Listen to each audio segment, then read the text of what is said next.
Violence breaking out in Jerusalem and Jaffa overnight as protests between Jews and Arabs in the area descended into riots. Beginning in Jerusalem on the steps outside the Damascus gate to the Old City, police and Palestinians clashing for the fifth night in a row, every night since the start of the Muslim holy month of Ramadan last week. Muslim residents of East Jerusalem typically gathering on the stairs outside the gate every evening of the month, but given the pandemic and incidents in years past, barriers were put up to reduce the crowds. Similarly, residents from the Gaza Strip and more distant parts of the West Bank were restricted from access to the Al-Aqsa Mosque, and this leading to massive nightly demonstrations marked by throwing stones and fireworks at security forces, police responding with stun grenades and water cannons in addition to arresting 5. Meanwhile, in the city of Jaffa, or Jaffa, just south of Tel Aviv, protests and counter-protests erupted into violent riots as well, and the incident sparked by an assault earlier in the day. 2 Muslim men in their 30s were arrested Sunday for their suspected involvement in attacking a local rabbi, when the rabbi and a co-worker were in the area looking at potential locations for a new yeshiva. Eyewitnesses saying that the suspects were overheard yelling that it's forbidden for them to move here. Later in the evening then, large crowds of both Jews and Arabs gathering in the area, the Arabs protesting Jews moving in to live in the already mixed city, while the Jews protested on behalf of their right to live in peace. Police arriving to the scene to help keep the crowds separate. Several Arab protesters began to throw stones and fireworks at the officers, however, as well as to block roads with garbage cans set on fire. And at this time, police ordered the crowds to disperse, which the crowds mostly complied with. Many, still taking issue with the situation though, as well as the alleged conduct of the police, continued to riot. At one point, rioters even trapped and allegedly attempted to kill a passerby who had arrived in the area to get ice cream. The driver filing a complaint with police explaining that he was driving on Yefet Street when he saw a small fire and decided to go around it. But at this point, a masked man on a bike allegedly prevented him from leaving, saying, quote, "You can't run away, you're dead here." And this followed by dozens more people arriving to stone and kick the vehicle. The driver then abandoning the car and luckily being helped to safety by police and others in the area who came to his aid. At least 3 have been arrested in connection to the violence. Joining me now with more on the overnight riots, English news editor for Arutz Sheva News, Yoni Kempinski. Yoni, thanks for being with us now. What happened? How did things escalate to the point that they did? So, Aaron, we have to understand that there are a few issues here. One is actually the social media platforms.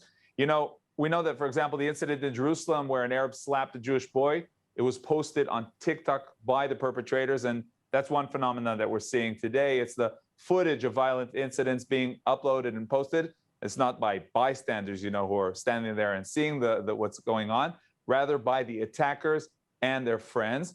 Now, this, of course, motivates others. And that's one of the things that we're seeing.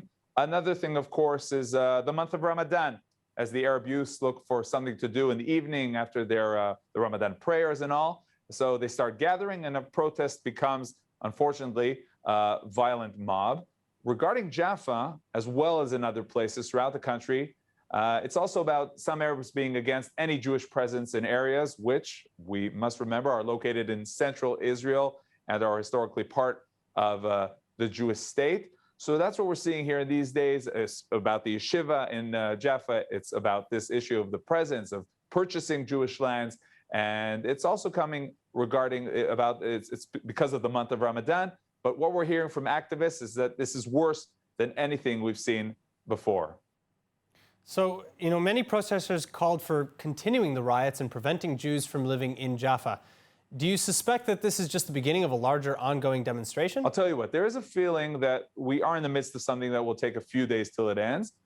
But there is a bit of optimism because, these youths, some of them are Israeli residents, some of them are residents of Jerusalem. We're not talking about Judea and Samaria with Intifada and things like that, and people have to go back to their schools and all. There is a hope that someone will take responsibility at some point, and the violence will slowly fade away.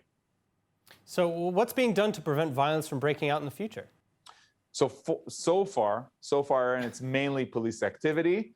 But one of the claims that we're actually hearing from activists in Jerusalem is that the local courts release those who are arrested very fast. So even if the police arrest many people in the riots, they'll be out going home very fast. So the main demand now that we're hearing from local activists in Jerusalem, at least, is that the courts need to act strongly to deter potential attackers in the future. In addition, some are demanding that the police actively increase their response to attacks, including even firing towards stone throwers, because what these activists remind us is, as we know, a stone can kill.